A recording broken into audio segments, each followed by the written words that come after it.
Hello, literacy leaders and champions. Welcome to Literacy Talks, the podcast series from Reading Horizons, dedicated to exploring the ideas, trends, insights, and practical issues that will help us create literacy momentum. Our series host is Stacy Hurst, professor at Southern Utah University and chief academic officer at Reading Horizons, where reading momentum begins. Joining Stacy are Donnell Pons, a recognized expert in literacy and special education, and Lindsay Kemeny, a Utah-based elementary classroom teacher. Today, our topic focuses on the things teachers need to know about supporting students who have or may have dyslexia. Let's get started.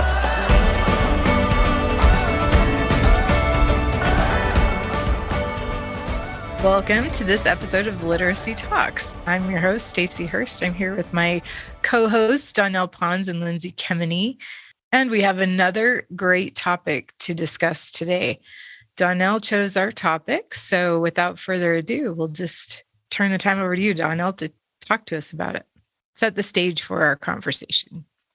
Great, thank you. So we all kind of had a consensus when we were thinking about a topic that would come back around. We discussed a little bit dyslexia, that number one reason why someone's going to struggle with reading, and thought we'd come back around and maybe this time approach it from the things that every teacher should know about dyslexia. What are those basic core things that every teacher should know about dyslexia? Because we're going to see that in the classroom.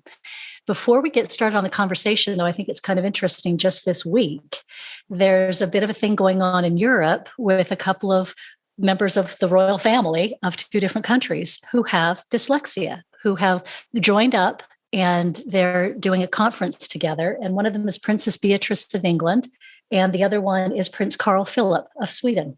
They have both at different times talked about their journeys with dyslexia, and it's a passion project for both of them to work together on some conferences. So I love seeing high-profile individuals step out and do their part in order to raise awareness and to help other individuals understand dyslexia. And it just shows you the common nature of dyslexia and that it impacts, it doesn't matter who you are, where you are, how you were raised, where you were born. Dyslexia will impact everyone, can impact everyone, no matter where you're at. So let's get started with this conversation because it's really interesting. And Stacy, you kind of helped bring us to this place where we framed up what we're going to talk about by discussing the teachers that you're teaching in an education program right now. And as a person who is imparting information to your teachers, where you were looking to say, oh, what can I give in the short period of time that I have to my teachers that will be most useful? Stacy, maybe I'll have you lead us off with how did you decide what to give to your teachers about dyslexia? And also, what about your own background as a teacher in a classroom? What did you have or didn't have that's also impacting how you feel about what you teach your teachers? Yeah, that is a good two-part question. First of all, the students that I'm teaching, they're pre-service teachers, and I did not have the luxury of having any information about dyslexia in my pre-service educational experience. I was required to take one special education class. I don't remember talking about anything specific to reading. And it was a really good class, by the way. So I know that we need to address this. I am working on getting more space for this kind of instruction. So to your point, Donnell, I thought what would be most feasible. And I do have Donnell visit my class almost every semester. So she shares her background and experience. I'm talking to everybody else now, not to you, Donnell, but yeah, you've been so gracious to share your experience with your family and your background in learning about dyslexia and becoming a dyslexia specialist. And that really resonates with my students. In addition, her husband, Curtis, sometimes joins, and that puts the passion behind this too. I mean, Donnell's very passionate about it, but Curtis has experienced it firsthand. And that's very powerful for my students to see. So I think it's a combination of actually connecting them with someone who has had that background and experience. And then this semester, I did assign there are a lot of great resources out there, but I happened to come across the Dyslexia in the Classroom, What Every Teacher Needs to Know. And that was published by the International Dyslexia Association. And so I assigned that and asked my students to respond to that. In addition, I asked them to read the handbook for the state that they would be licensed in, but then also go the extra step and look at dyslexia, at least one other dyslexia handbook from another state, and kind of compare. And so that is one way, I guess the most efficient way that I have found to address that. I also emphasize throughout my instruction that the end goal is the same, no matter if a student has dyslexia or not. The brain is going to look similar in a proficient reader. So our instruction doesn't need to be drastically different, but we definitely need to be aware of those characteristics of dyslexia so that we can meet the student's needs. And that dyslexia is way more prevalent than we know. And so that's part one to the question, I guess. Part two is that in my own experience, as a first grade teacher, you're just so in it, right? I was doing the thing. I was trying to make sure my students were proficient readers. I didn't know anything about dyslexia. At the time, we couldn't even say dyslexia. And I really thought it was just a special ed issue. So if a student of mine had dyslexia, I would have been told, and they would have an IEP and services attached with that. And of course, that was over 20 years ago. So thankfully, we've come a long way. But as I started to learn more about dyslexia, I realized that we owe so much to dyslexia in the way of teaching any student how to read, because it was through those studies by Sally Shaywitz and others that helped us to learn how reading happens, but then also how to identify these people who struggle. And then just to add to that really quickly, I think that emotional aspect of it cannot be overlooked, because what I've found in the meantime is students who struggle will not always let you know that. And yet they're having such internal battles or just struggles because they're not appearing like their peers. And they can go for years with that kind of impact just because they can't read. And we know better. We know how to address that. I also emphasize with my students, just to come full circle too, that Donnell, you and Curtis have been really amazing in helping my students understand this as well, that dyslexia, being able to read, is not correlated to intelligence. And that sometimes the students who have dyslexia would surprise us. So yeah, that's a lot of words. Donnell, take it. Yeah, I'd like to add, they're surprising us all the time. And the other thing that is interesting, I loved everything you said too, Stacey, and I really hope that people maybe even replay what you said, because there was a lot in there to unpack. But some of the things are kind of interesting. We do know that we know more today, and I would say that in many circles, we act like we do better. But unfortunately, I'm seeing a lot of classrooms where we're not really doing better. We're talking and saying the things, but I don't see a lot changing for a lot of students. So that's something I want to continue to address in the podcast too, is, yeah, we may be saying a lot of things. We're talking about resources. Just even having a dyslexia handbook for the state and every other state is fantastic. So I hear a lot of things, I see a lot of things, but I'm still hitting classrooms where there are kids suffering and it's not reaching them in their classrooms. So we'll talk about that a little bit. But Lindsay, I wanted to bring you in because you have a personal history with dyslexia. This isn't just a teaching experience for you, which is important, but there's also a personal piece to this. You and I share that. Stacey's alluded to my husband who has dyslexia. I have 2 children who have dyslexia. I have other family members with dyslexia. This is very personal for me as well. Lindsay, tell me a little bit about being in a classroom currently as a teacher with the background that you have that may be unique as a teacher to have a personal plus a teaching background. Yeah, I'm just so grateful for what I know, because I think before, if someone came to me and said their child had dyslexia or dyslexia runs in their family, that I would have no idea what to do with that information. But now I do. And so, it's when I taught kindergarten, it was a lot easier for me to spot the ones who I thought were at risk for dyslexia and probably had it. I can't diagnose it, obviously, because I'm not a neuropsychologist. And now in 2nd grade, it's a little tougher for me because I don't necessarily know if they just didn't get proper instruction, or other things going on. But I just think, for my son, when I heard that word where we were having him tested and the doctor had said, we think he has dyslexia, I just remember being completely shocked and kind of wait a minute, I don't know anything about that. And I'm a teacher. And how come I don't know anything about dyslexia? I thought it was where you see backwards, which is not what it is. And so that just, that really led me on my journey.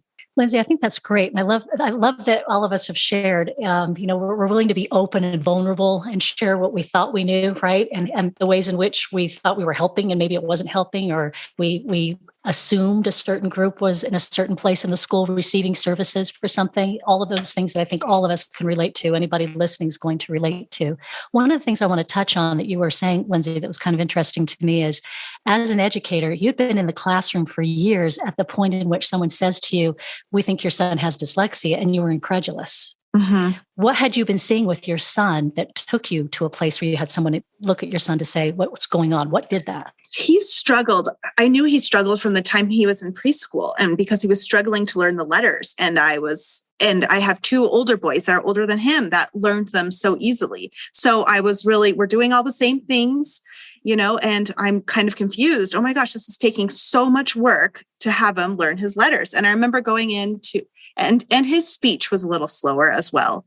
And then I remember going into kindergarten, the beginning of kindergarten, and I was so concerned. Like the first time I met the kindergarten teacher, I'm like, I am really concerned. He really struggles. I don't know what's going on. And she had no concerns because she tested him and, he knew maybe half his letters, which, I know from teaching kindergarten, I wouldn't be alarmed with that either. That's great. This child knows half their letters. I have a lot that don't know any.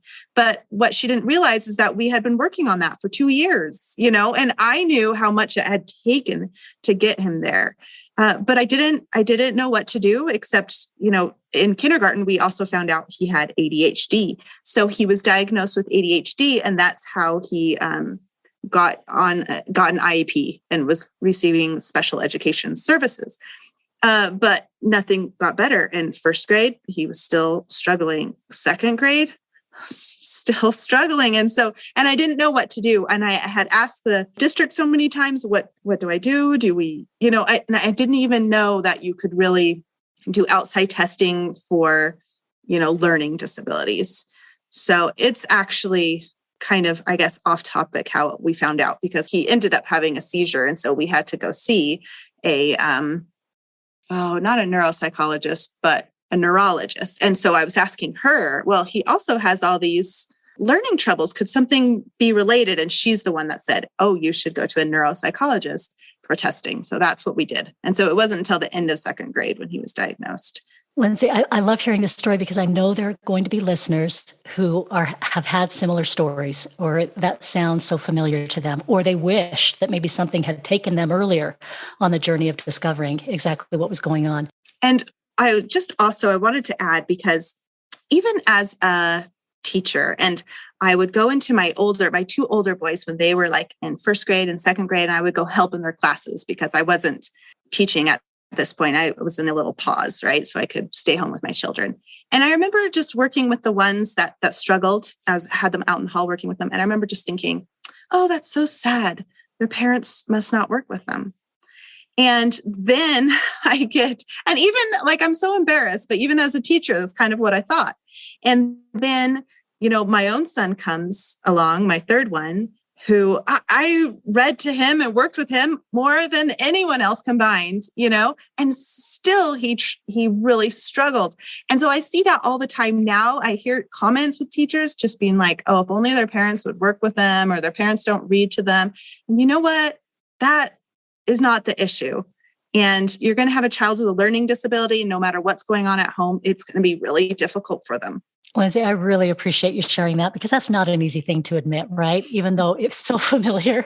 And I'm so glad you're able to say it and go there, because that is something that a lot of people will be able to relate to. Stacey, I'm going to come back around to you, because we're now talking about the classroom. Lindsay's talking about, even with her background, what a struggle it was to get to the information.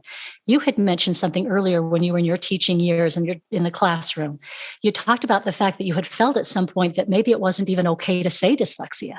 It was maybe not something that you could even say as a classroom teacher. Talk to us about that 20 years ago, what the kind of atmosphere and environment you found yourself in when dyslexia would come up. I love that question too, because that was actually I was directly told that as a first grade teacher, but then as a literacy coach, sitting in on a lot of IEPs. And at the time, now we know so much more. I can look back and I can say, oh, that was a definite characteristic of dyslexia. I didn't know enough about dyslexia, to be quite honest. I mean, talk about being vulnerable. Like I said, I pretty much dismissed it in my early years of teaching because I thought it was a special education issue. But looking back now, oh, I could just, all the mysteries, right? Those kids that you're like, what else could we do? Or their parents are working with them every day. What's happening? Now we know the answer, I feel like. But I do remember one particular conversation that I had with a parent. And the student was my student, and he could not rhyme to save his life. Like, I remember in my classroom, I always say things like, oh, good job, Bob. And my first graders would start saying things like, way to go, Joe. And then tap on the back, Jack, which I didn't make that up. That was a first grader. So it didn't make all the sense in the world. I just remember laughing about that. But I had one student one year who just could not, he would say things like, that's really great, Bob. Like, that doesn't rhyme. And now looking back at that, anyway, I was talking to his parent and she was sharing with me some of these things that I know now. The fact that her husband struggled with reading and all of these things. But I do remember having just learned a little bit, enough to be dangerous, right, about dyslexia. So I was speaking with the special educator who was involved with this student, and they had done testing. And she said, well, we can't say dyslexia. In fact, she said, don't say it. You can't say it.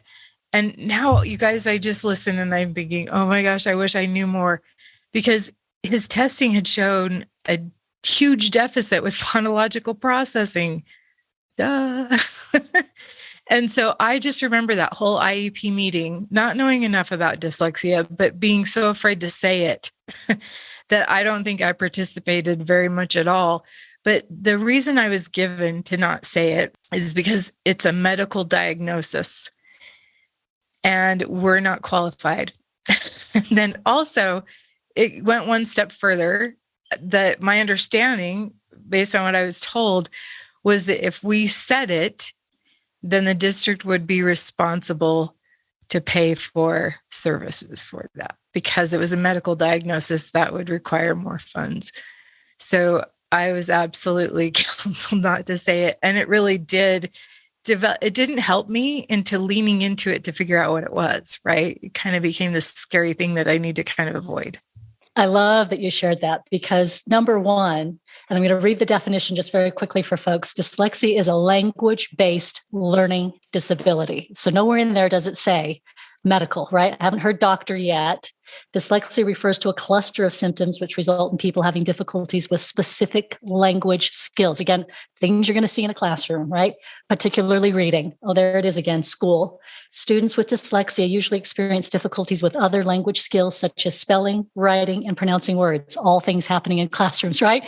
So who better to know than a teacher, right? And yet we took the power away from the teacher and what the teacher ought to be doing in the classroom. It's so interesting. And furthermore, not only did we take the power away, but the silencing, Stacey, you're not alone in that. I've heard many teachers say they were utterly silenced. No, you don't say. Can you imagine, Stacey, that as the educator who has this young student in your classroom, you're responsible for this young student and you're sitting there and you've been told, do not say. The tension, the stress that you must have felt. Can you imagine the parents too? Can you imagine the stress in the room? And then we wonder why these cute little kids were all stressed out, right? And just number one, just getting to the services would be challenging, but just the whole atmosphere that was set up around it, right? The mystery, the intrigue of even being able to do anything about what is a very common challenge with reading. And it just is very interesting. And I add to that in my years of being a literacy coach, and I ended up doing that longer than I taught in the classroom, I found that when it became a little more acceptable to say dyslexia or to even talk about it, I think teachers didn't know enough. All of us didn't know enough to know, yes, who better than the classroom teacher to help identify, but then also who better than the classroom teacher to help meet the needs of that student. And I think that was the second step that needed to happen, because once my teachers heard, oh, this student has dyslexia. And we did have one student when I was a literacy coach. I don't know that this was very prevalent because they had gone to a neuro psych and been diagnosed with dyslexia. So they came to the school with the diagnosis already. But then because we didn't know enough, it was easy to say, for the teachers to say, well, then that kid can't learn to read. It won't matter what I do, right? He has dyslexia. So I think that's another layer. Once we know more about it and can talk to it, I really do feel like who better qualified than a classroom teacher who's knowledgeable about what needs to happen to be the front line to address it. Get all the resources discussed during Literacy Talks podcast episodes and stay up to date about webinars and other special events from Reading Horizons. Go to readinghorizons.com/literacy talks and subscribe to our podcast digest so you're always in the know about everything literacy.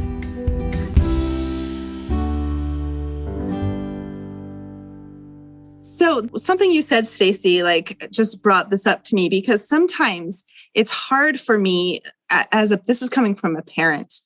When I tell a teacher that he has dyslexia, sometimes then it kind of backfires because then they think, oh, well then, okay, so whatever I do, he has trouble learning, so I'm not going to make a difference. He can't learn to read, And so that's so frustrating because yes, we have all these accommodations and yes, please do those accommodations, but also please teach him. And yes, he can still learn.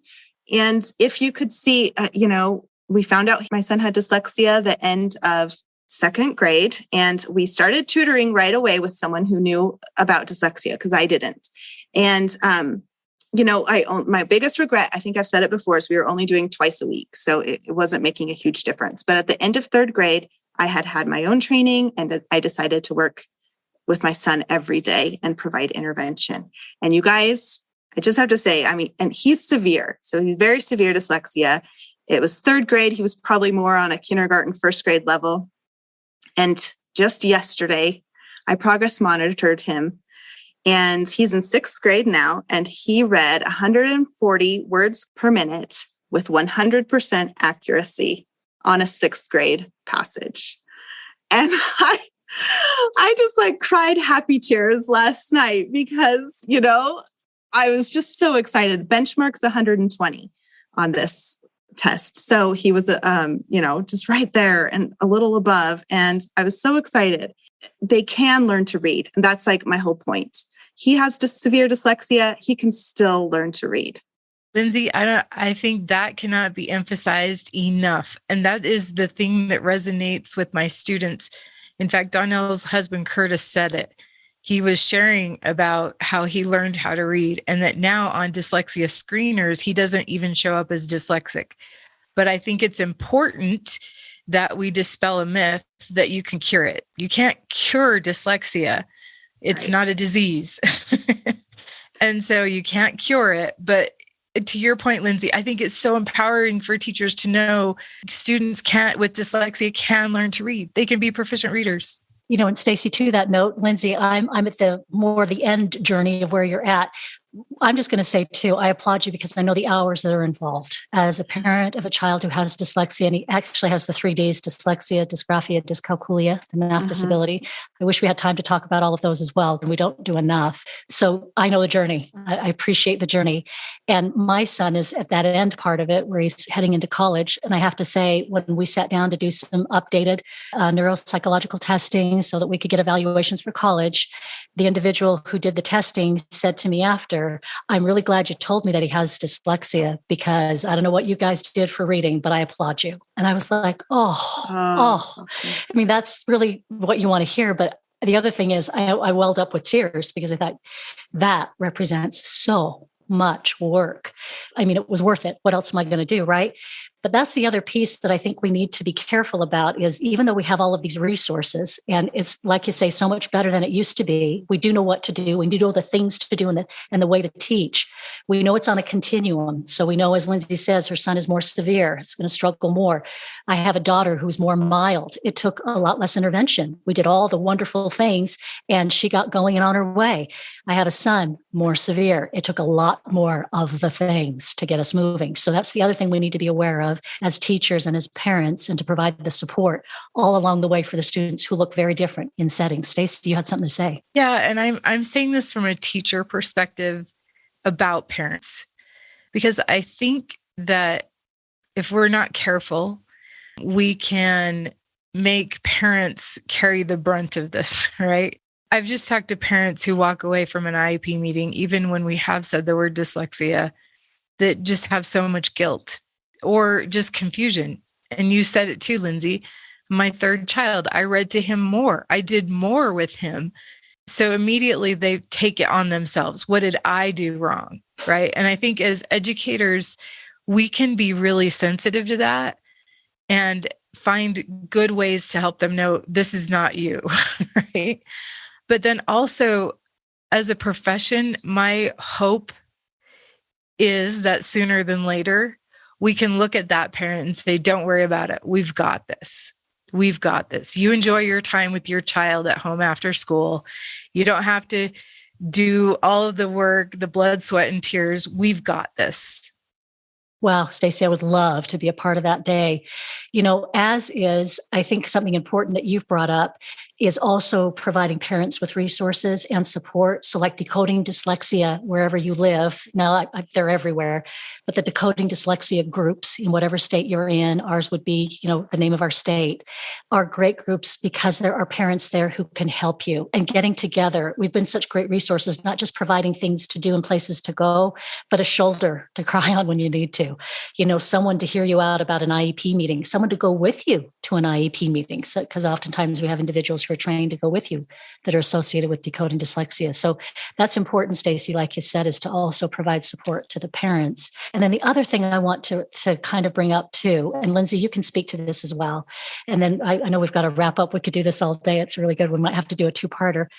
But one of the things we wanted to be sure to mention is when a parent does hear either, a teacher says, I'm seeing some things, there's some red flags, that whatever the wording is for your handbook in your state, because that is in that handbook, whether the wording is red flags, I think your student has a lot of these red flags. Let's check them to see it's, and the red flags are for dyslexia. You bring up that word. Sometimes teachers are concerned that the parents are going to be really devastated or unhappy or push back on that. And I know that we can have different reactions to things. I think I'm unique as an individual who's never had that happen, not once. And I've had to have this conversation, I can't tell you how many times, with parents. I think the reason is because of my personal background, being able to connect that way.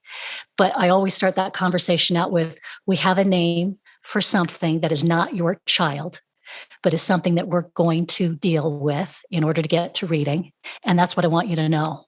And the minute we can put a name on it and move it over here, then your child gets to just be who they are. That's who they are, right? Then we move it over here. Otherwise, they run the risk, like my husband did, of thinking that they are not very bright, which was the name that he put on himself. I'm not the smartest kid. I don't really know how to do much. I'm not good in a classroom. He had all kinds of phrases and names for why he was struggling. And once he was able to say dyslexia and said it, then it was freedom, really, to be able to say, this is dyslexia, not me. And Lindsay, I think you've got something to say about that too. Yeah. Well, it was such a gift to me when I heard that word dyslexia. I mean, it's hard to say that at first because I was like, what? But that's where I found so many answers. And that's where I was able to, get direction for how to help my son.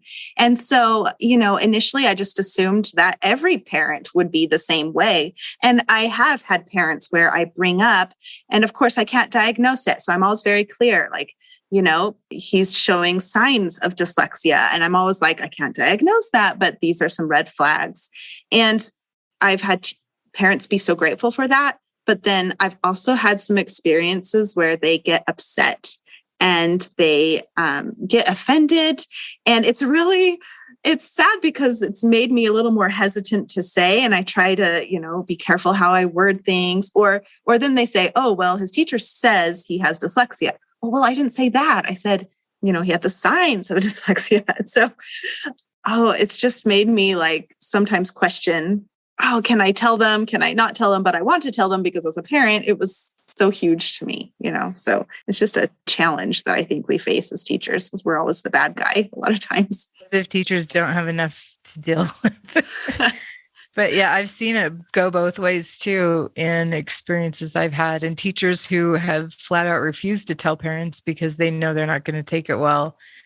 At the end of the day, we just have to keep in mind what would be best for that student. Yes, absolutely. And the more information that we have, the more empowered that we feel, right? And the more confident that we feel with what we're saying. And like you say, sometimes somebody might have a bad reaction. Generally, though, I think you've started a journey for somebody. Maybe they weren't quite ready for the journey where they're at, right? But down the road. So somebody had to be the first one on the journey. And maybe that was you. Maybe the experience wasn't so positive, but somewhere down the road, they're going to have a better experience with that. And they'll probably remember that you were the first person to do that for them too. And that the reaction at the time, they weren't quite ready to hear the information, right? So we know we got to wrap this up. I could do this all day, as we said, but we're getting to that time where we need to wrap it up. But just bringing it around full circle, where we started the conversation, and what we started talking about was this piece of information from the International Dyslexia Association on their website that's called Dyslexia in the Classroom, What Every Teacher Needs to Know, and how important this resource guide is. It's about 14 pages, and every page is just really good, valuable information on the basics of dyslexia, walks you through as an educator. If you feel you don't have enough information, this is a great resource. And then also the handbooks, right? Dyslexia handbooks in each state, whatever yours is, to make sure you're familiar with it as an educator. And then just the journey. Remember, you're on a journey. Remember to be kind with yourself and those around you, right? We're all on this journey together, and that we do have resources and we are getting better. And that's the direction we want to see ourselves head in. And we're positive, right? That's fantastic to hear that kind of news. So Stacey, I think we're going to wrap up. Do you have a good wrap up for us? You're our lead in and our wrap up. Well, nothing that would end up on a bumper sticker, but I will say, again, that resource is really good. And just to wrap it up with an anecdote, my students, as I mentioned, I assigned that to them and I had them respond to it. And this happens every semester. They become aware on a level that my students, I don't think teaching college would be statistically too much different. I do have students in my classroom who are for the first time realizing that they probably have dyslexia and that they had this guilt and shame going through school because somehow they weren't able to learn to read like their peers were. And as a teacher, they wouldn't have noticed that because verbally they're very smart, very articulate. And so I think we almost can't be too aware. I also would just like to say, reiterate what you said, Donnell. We do know we're all in this together. We have resources. And even if you're a teacher listening to this and you have a student that's in that situation and you're hesitant to tell their parents or hesitant to know how to meet their needs, reach out. We have resources. Email us. I know some really qualified people, Donnell and Lindsay mostly, but that can help you or lead you to resources. Nobody, whether you're a parent, a person with dyslexia, or a teacher, we don't have to do this alone anymore. That's the good news. Yay, let's do this. And then, like you said, Donnell, we can talk about this a long time. So we'll probably have more episodes related to this topic. But thank you all so much for joining us in this podcast journey, but also this particular podcast. And we love to hear from you and your experiences. So feel free to reach out to us as well. And until next time, thank you for joining us. Thanks for listening to Literacy Talks, the podcast series for literacy leaders and champions everywhere. Literacy Talks comes to you and your colleagues from Reading Horizons, where reading momentum begins. Visit readinghorizons.com/literacy talks often for resources, ideas, and great literacy learning conversations. Subscribe to our podcast digest, and you'll always be up to date on all things literacy. See you next time.